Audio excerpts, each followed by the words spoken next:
সোনাপুৰত আক্ৰমণৰ সময়ত ব্যৱহাৰ কৰা শ্লোগানবিলাক বাংলাদেশত কিছুদিন আগতে ঘটা ঘটনাত ব্যৱহাৰ কৰা শ্লোগানবিলাক দুইটাই সম্পূৰ্ণ এক ধৰণৰ আছিল। অৰ্থাৎ অসমত মৌলবাদৰ উত্থান আমি যোৱাকালি স্বচক্ষে আমি দেখা পালো। যোৱা বিধানসভাত আমি আমাৰ অসমত আমাৰ নিজৰ মানুহখিনিৰ ভূমিৰ অধিকাৰ সুৰক্ষিত কৰাৰ বাবে কেইবাখনো গুৰুত্বপূৰ্ণ আইন আমি সদনৰ মজিয়ালৈ লৈ আহিছিলোঁ। নতুন আইনৰ কথা মই বাদ দিছোঁ।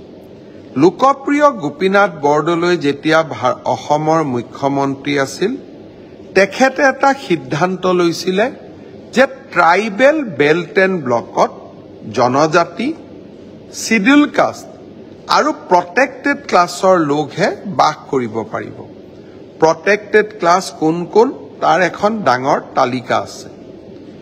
গুৱাহাটী মহানগৰীৰ গাতে লাগি থকা এটা ট্ৰাইবেল বেল্ট এণ্ড ব্লক হৈছে সোণাপুৰ।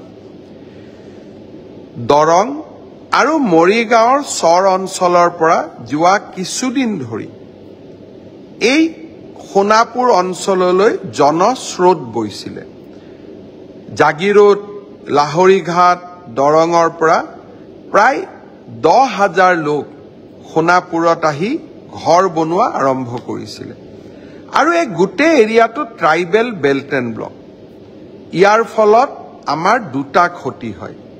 এটা, ট্ৰাইবেল বেল্ট এণ্ড ব্লকত তেওঁলোকে ঘৰ বনায়, জনজাতি লোকৰ ভূমিৰ অধিকাৰ খৰ্ব হয়।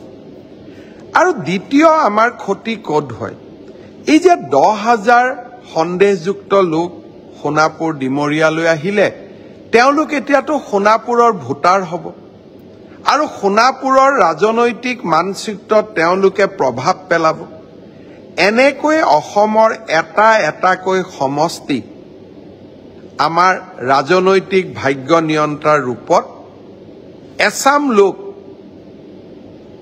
নিজকে আগবঢ়াই লৈ গৈ আছিল আৰু আমাৰ জাতিটো মৌন হৈ আছিল।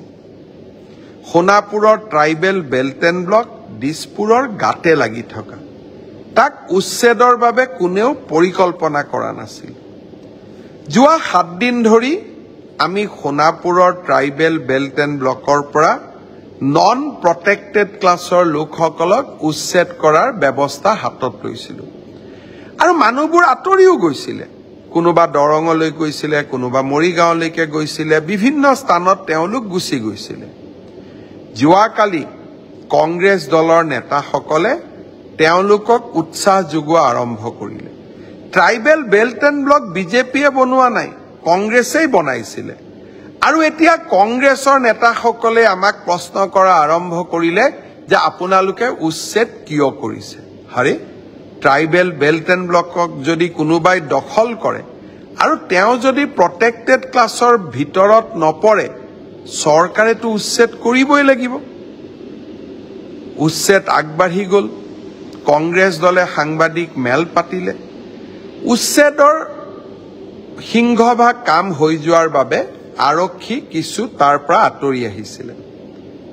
আৰক্ষীৰ সংখ্যা কমি যোৱাৰ লগে লগে এই লোকসকলে অদ্ভুতভাৱে সংঘবদ্ধ হৈ সোণাপুৰত নথকা মানুহ ওচৰৰ পৰা মাতি লৈ আহিলে, আৰক্ষীৰ দলক আক্ৰমণ চলালে, ৰেল পৰ্যন্ত ৰখাই দিলে। ৰেল লাইনত বহি লাঠি, দাও, কুঠাৰ আৰক্ষীক অদ্ভুতভাৱে আক্ৰমণ কৰিলে। আৰু এই আক্ৰমণৰ সময়ত ব্যৱহাৰ কৰা শ্লোগানবিলাক বাংলাদেশত কিছুদিন আগতে ঘটা ঘটনাত ব্যৱহাৰ কৰা শ্লোগানবিলাক দুইটাই সম্পূৰ্ণ এক ধৰণৰ আছিল। অৰ্থাৎ অসমত মৌলবাদৰ উত্থান আমি যোৱাকালি স্বচক্ষে আমি দেখা পালোঁ। মই বিমানত আছিলোঁ। বিমানৰ পৰা নমাৰ লগে লগে মোক পুলিচে ঘটনাৰ প্ৰতিবেদন দিলে। মই এটাই নিৰ্দেশ দিছিলোঁ যে ওৰে ৰাতি কাম কৰি আমি সেই অঞ্চলটোক সুৰক্ষিত কৰিব লাগিব। পুলিচৰ গুলীচালনা হ'ল, 2জন লোকৰ মৃত্যু হ'ল, কিছু লোক আহত হ'ল। আৰু 22 জন চৰকাৰী বিষয়াও আহত হ'ল। অৱশেষত আমি সেই ভূমিক পুনৰ সুৰক্ষিত কৰিবলৈ সক্ষম হ'লো।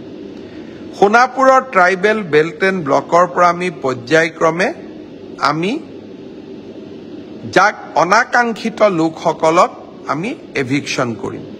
কাম আৰম্ভ কৰিছোঁ।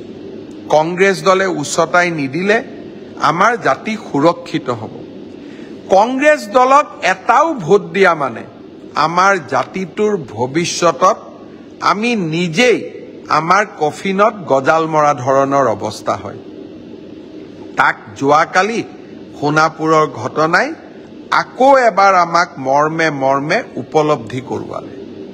গৰুখুটি, সোণাপুৰ এই অঞ্চলবিলাকত আজি আমি খিলঞ্জীয়াৰ স্বাৰ্থ সুৰক্ষিত কৰাৰ কাৰণে অবিৰাম কাম কৰিছোঁ। মোক বহুত মানুহে কয়, ছাৰ আমাৰ ইয়াতো আছে, আমাৰ ইয়াতো উচ্ছেদ কৰক, আমাৰ ইয়াতো উচ্ছেদ কৰক। আমি কেইজনমানেই মানুহ, এটা এটাকৈ আমি প্ৰচেষ্টা কৰি যাম। যিমানখিনি কৰিব পাৰোঁ জাতিটোক সুৰক্ষিত কৰাৰ বাবে আমাৰ প্ৰচেষ্টা অব্যাহত ৰাখিম। আজি সোণাপুৰৰ ৰাইজেও আমাৰ প্ৰচেষ্টাক সঁহাৰি দি ওলাই আহিছে, জনজাতি লোকসকলো ওলাই আহিছে।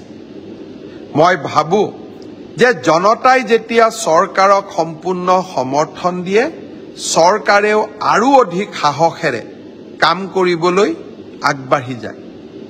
মই আশা কৰোঁ ৰাইজে সমৰ্থন দিব, অসমত আমি খিলঞ্জীয়াৰ স্বাৰ্থক আমি সুৰক্ষিত কৰিম।